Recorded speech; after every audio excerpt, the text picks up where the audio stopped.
ചോറിന് കറി എന്താണെന്ന് ഇനി വിഷമിക്കേണ്ട ആവശ്യമില്ല കേട്ടോ. മീനൊന്നും ഇല്ലയെന്നുണ്ടെങ്കിൽ നമുക്ക് ഇതുപോലെ നല്ല അടിപൊളി തക്കാളി കറി ഉണ്ടാക്കി എടുക്കാം കേട്ടോ. അപ്പോൾ അതിനായിട്ട് ഞാൻ ചട്ടി അടുപ്പത്ത് വെച്ചിട്ട് ആദ്യം വെളിച്ചെണ്ണയാണ് ഒഴിച്ചു കൊടുത്തിട്ടുള്ളത്. പിന്നെ ഈ വെളിച്ചെണ്ണയിലേക്ക് കടുകിട്ട് പൊട്ടുന്നുണ്ട് കേട്ടോ. അപ്പോൾ കടുകിട്ട് പൊട്ടി കഴിഞ്ഞാൽ നമുക്ക് കറിവേപ്പില ഇട്ട് കൊടുക്കാം. കറിവേപ്പില ഇട്ട് കഴിഞ്ഞിട്ട് നമുക്കതിലേക്ക് തക്കാളി ചെറുതായിട്ട് അരിഞ്ഞ് വെച്ചത്, ഞാൻ കുറേ തക്കാളി എടുത്തിട്ടുണ്ട് കേട്ടോ, ഒരു 5-6 തക്കാളി എടുത്തിട്ടുണ്ട്. അത് മുഴുവൻ ഇതിലേക്ക് ഇട്ട് കൊടുക്കുകയാണ്. ചെറുതായിട്ട് അരിഞ്ഞ് ചേർക്കണം കേട്ടോ, എന്നാലേ നമുക്ക് പെട്ടെന്ന് വഴന്ന് കിട്ടുള്ളൂ. പിന്നെ ഇതിലേക്ക് പച്ചമുളകാണ് ചേർത്തിട്ടുള്ളത്. പച്ചമുളക് കുറച്ചധികം ചേർത്ത് കൊടുക്കണം, കാരണം നമ്മളിതിലേക്ക് മുളക് പൊടിയോ വേറൊന്നും ചേർക്കുന്നില്ല. പച്ചമുളകിൻ്റെ എരിവ് മാത്രമാണ് നമുക്കിതിലേക്ക് വേണ്ടത് കേട്ടോ. പിന്നെ ഇതിലേക്ക് ആവശ്യത്തിനുള്ള ഉപ്പും കൂടി ചേർത്ത് കൊടുത്ത് നന്നായിട്ട് ഇളക്കി മിക്സ് ചെയ്തെടുക്കുക.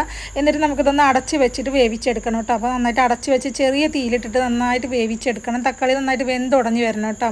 പിന്നെ നമ്മൾ തക്കാളി കറിക്കെടുക്കുമ്പോൾ തക്കാളിയുടെ തൊലി ഉണ്ടല്ലോ, അത് ചെത്തിക്കളഞ്ഞിട്ട് എടുക്കുകയാണെന്നുണ്ടെങ്കിൽ നമുക്ക് കറി വെച്ച് കഴിഞ്ഞാൽ ഇങ്ങനെ തക്കാളിയുടെ തൊലി നമ്മുടെ കറിയിൽ ഇങ്ങനെ കെടുക്കില്ല. അപ്പോൾ തക്കാളിയുടെ തൊലി വേണമെങ്കിൽ നിങ്ങൾക്ക് ഇങ്ങനെ ചെറുതായിട്ട് ചെത്തിക്കളയാം കേട്ടോ. എന്നതിന് ശേഷം നമുക്ക് കറി ഇതുപോലെ വെച്ചെടുത്താൽ നമുക്ക് തക്കാളിയുടെ തൊലി ഇഷ്ടപ്പെടാത്തവരുണ്ടെങ്കിൽ അതിങ്ങനെ കറിയിൽ മാറിക്കെടുക്കില്ല. അപ്പോൾ അങ്ങനെ ചെയ്താൽ മതി നിങ്ങളൊക്കെ കേട്ടോ. ഇപ്പോൾ നമ്മുടെ തക്കാളിക്ക് നന്നായിട്ട് വെന്ത് ഉടഞ്ഞ് വന്നിട്ടുണ്ട് കേട്ടോ. അപ്പോൾ നന്നായിട്ട് നമുക്കൊന്ന് വെന്ത് ഉടച്ചെടുക്കണം. ഈ വെള്ളം നമ്മുടെ തക്കാളിയിലെ വെള്ളമാണ് കേട്ടോ, മൂടി വെച്ചത് കൊണ്ട് വന്നിട്ടുള്ളതാണ്. അപ്പോൾ നന്നായിട്ട് വെന്ത് നന്നായിട്ട് ഉടഞ്ഞെടുക്കുക. അപ്പോൾ നമ്മുടെ പച്ചമുളകിൻ്റെ എരിവ് മാത്രമാണ് കേട്ടോ ഇതിലുള്ളത്. പിന്നെ ഇതിലേക്ക് ഞാൻ കുറച്ച് കഞ്ഞിവെള്ളമാണ് ചേർത്ത് കൊടുക്കുന്നത്. അപ്പോൾ കഞ്ഞിവെള്ളം കൂടി ഒഴിച്ചിട്ട് നന്നായിട്ടൊന്ന് ഇളക്കിയെടുക്കുക കേട്ടോ. അപ്പോൾ നമ്മുടെ കറി എത്രത്തോളം ലൂസ് വേണോ അതിനനുസരിച്ച് നമുക്ക് കഞ്ഞിവെള്ളം ഒഴിച്ചു കൊടുക്കാം. ഞാൻ ഇപ്പോൾ ഒരുപാടൊന്നും ഒഴിക്കുന്നില്ല, കുറച്ചാണ് ഒഴിക്കുന്നുള്ളൂ, ഒരുപാട് നീട്ടിയെടുക്കുന്നില്ല കേട്ടോ. നിങ്ങൾക്ക് ഇങ്ങനെ ഒഴിച്ച് കറി ആക്കണം എന്നുണ്ടെങ്കിൽ ഒരുപാട് കഞ്ഞിവെള്ളം ഒഴിച്ചു കൊടുക്കാം.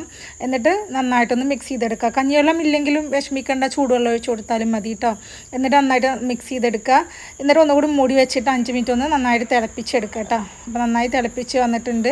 ഇനി നമ്മുടെ കറി റെഡി ആയിട്ടുണ്ട് കേട്ടോ. ഇത്രയുള്ള മുമ്പ് കറി ഉണ്ടാക്കാനായിട്ട് ഇപ്പോൾ ഈ തക്കാളി തൊലി കെടുക്കുന്നത് ഞാൻ തൊലി കളയാതെ ഇട്ടതുകൊണ്ടാണ് കേട്ടോ. അപ്പോൾ നമ്മുടെ അടിപൊളി കറിയാണ്. അപ്പോൾ എല്ലാവരും ഒന്ന് ട്രൈ ചെയ്ത് നോക്കാം. ഇനിയില്ലാത്ത ദിവസങ്ങളിലൊക്കെ ഒന്ന് ട്രൈ ചെയ്ത് നോക്കൂ കേട്ടോ.